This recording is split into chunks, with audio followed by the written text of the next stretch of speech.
Is the viral pink salt trick you're seeing all over Instagram and YouTube actually legit, or is it just another shady trend dressed up as wellness advice? In this video, we dig into the so-called miracle drink that's being falsely linked to Dr. Casey Means, a well-known medical professional who has zero involvement with it and has publicly denounced the use of her image in AI-generated deepfake ads. Despite the clean aesthetic and feel-good testimonials, there's a lot about this trend that doesn't add up.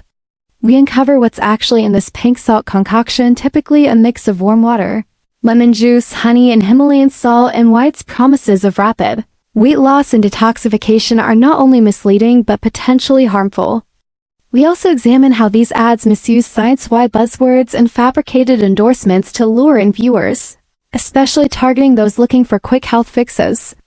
On platforms like Reddit, users are actively calling out the scam for what it is, pointing to fake before and after photos, suspicious supplement links, and repetitive comment bots that flood posts with praise.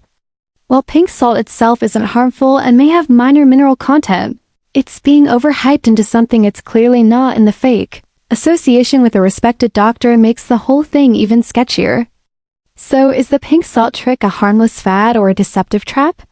Stick around as we sort through the facts and falsehoods to help you make an informed decision before buying into the buzz.